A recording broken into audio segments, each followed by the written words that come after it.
Part 3, do we have any knowledge? In this part, we're going to be looking at the problem of radical skepticism. Now, this is the problem of demonstrating that we have as much knowledge as we take ourselves to have.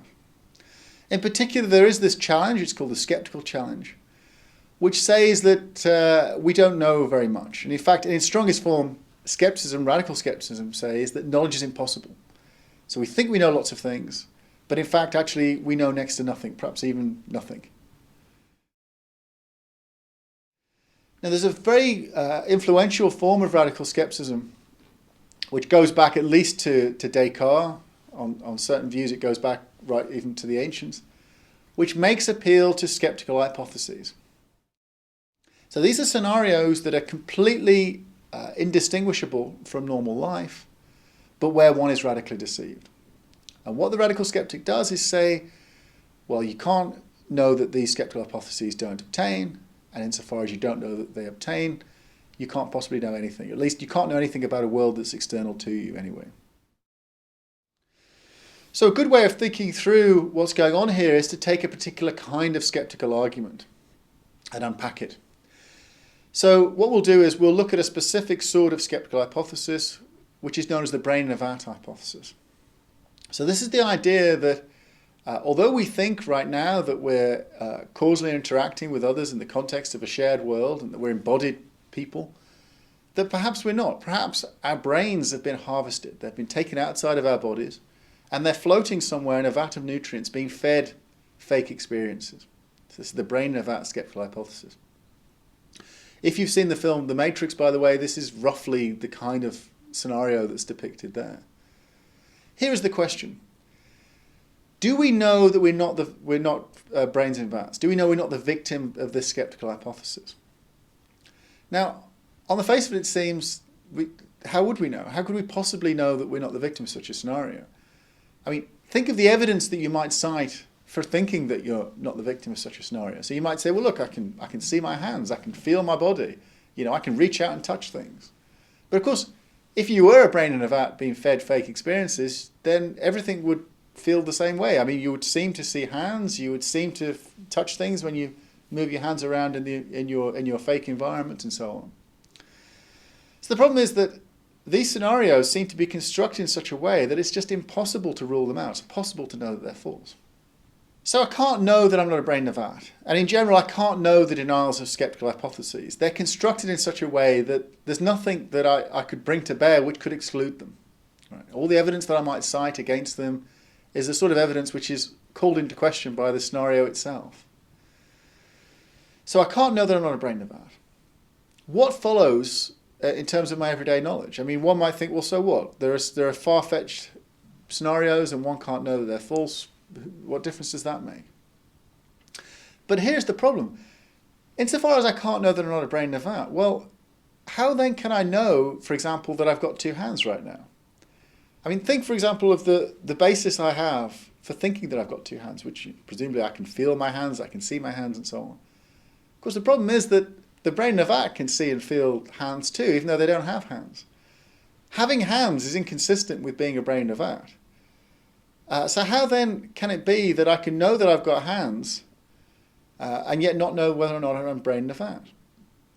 And of course, what the skeptic is doing here is they're saying, well, look, if you really can't rule out the scenario that you're a brain in a vat, well then how can you possibly know something so mundane as that you've got hands? You'd only have hands if you weren't a brain in a vat. You don't know that you're not a brain in a vat. So we can see there's an argument starting to appear here. Two premises and a conclusion. The first premise is just you can't know you're not a brain in a vat. The second premise, like a sort of bridging premise, says if you don't know you're not a brain in a vat, then you don't know very much. You don't know, for example, you've got hands. You don't know you're standing here now. Basically, you don't know all the things that you take yourself to know which are inconsistent with being a brain in a vat. And hence, well, you don't know very much. You think you know you've got hands. You think you know. In my case, I think I know I'm standing here right now talking to you. But of course, if I was a brain in a vat, it would seem to me as if I was standing here talking to you as well. And I can't exclude that. So how can I possibly know that I'm standing here talking to you right now? One thing to note about this is that the skeptic is not saying that you are a brain in a vat, or even that it's likely you're a brain in a vat, or anything like that. So it's perfectly consistent with this skeptical argument that brains in vats are really far-fetched and, quite science fiction-y style scenarios. All that matters is that you don't know that they're false. It doesn't matter whether or not they're likely or so on. The skeptic isn't making any claim of that sort. They're just simply saying you don't know that they're false. And they're arguing, well, look, if you don't know that they're false, how can you possibly know all the things that you take yourself to know about your environment? Things that wouldn't be true if you were a brain in a vat. So we've confronted a skeptical argument, which purports to show that we can't know very much, so we can't know much about a world that's external to ourselves. It's not obvious how to deal with such a skeptical problem. For example, one option might be to say that we do know the denials of skeptical hypotheses, but that's a difficult claim to make stick. I mean, how, in virtue of what? If we do know we're not brains in vats, for example, in virtue of what do we know such a thing? It can't be in virtue of my perceptual evidence, the things I'm seeing and feeling right now, because, of course, the brain in a vat would see and feel these things, and so on. It seems whatever kind of evidence that we cite would be compatible with the skeptical scenario by definition. So it's hard to say how we could know that the skeptical scenario is false. But once we've conceded that we can't know the denials of skeptical hypotheses, it's hard to resist the skeptical conclusion now.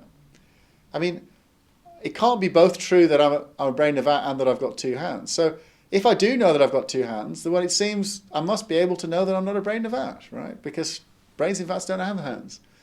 So conversely, if I can't know that I'm not a brain in a vat, how can I know something so basic as that I've got two hands?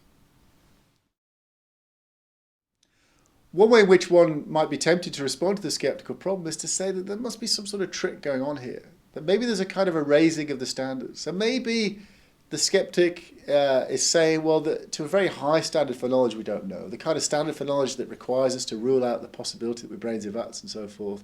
Relative to that standard we don't have knowledge, but relative to a less demanding standard we do know.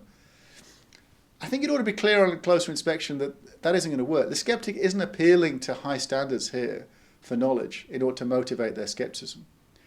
If the skeptical argument goes through, then it goes through at any standard for knowledge. So think right now of my belief that I've got two hands. If the skeptic is right, they're not saying that you've got some reason for believing what you do, it's just it's not very good, it's not good enough for knowing by their exacting standard. What they're saying is you have no reason at all for believing you've got two hands. Because all the reasons that you might plausibly offer are all reasons that presuppose that you're not a brain in a vat. And you can't rule out the possibility that you're a brain in a vat. So if the skeptical argument goes through, it works at high demanding standards for knowledge and it works at low undemanding standards for knowledge too. This means the skeptical problem isn't amenable to a simple solution. Now there are various ways that people have offered for dealing with skepticism, but one possibility of course is that the skeptic is onto something. Maybe it's true that when we start to reflect on the nature of our epistemic position in a very general way, once we start to step outside of our normal life where we're not thinking about skeptical scenarios and we're just offering reasons and thinking through the beliefs that we have in a very localized way, once we step outside those normal confines and start to reflect in a very general way about the nature of our epistemic position, perhaps what we discover is that we don't have such a grip on the truth, on reality, as that we thought we did. We might think of this as a kind of epistemic vertigo, that as one starts to step back from our normal everyday lives and starts to reflect on one's epistemic position, once one starts to sort of, as it were, reflectively ascend and start to think about one's beliefs as a whole and what their connection is to reality, we may well discover that perhaps we don't know as much as we thought we do. Indeed, we might even discover that we don't know anything. Okay, part 3, conclusions. Radical skepticism is the view that we know very little. In particular, we know very little, if anything, about a world that's external to us. We noted that radical skepticism makes use of sceptical hypotheses. So these are scenarios which are indistinguishable from normal life, but where one is radically in error. So one of these scenarios that we looked at was a brain in a vat hypothesis, which is a scenario that one is not, causally interacting with an environment in the usual sort of way that one thinks one is, but rather one's brain has been taken out of one's head and is floating somewhere in a vat of nutrients, being fed fake experiences. We noted that because sceptical hypotheses are indistinguishable from normal life, that it seems that there's no way for us to know that they're false, no way that we could rule them out.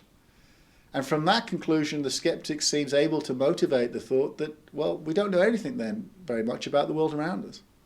In particular, given that if I have got two hands, well, I must not be a brain of vat, because brains of vats don't have hands. It seems if I can't know that I'm not a brain of vat, I can't know that I've got two hands.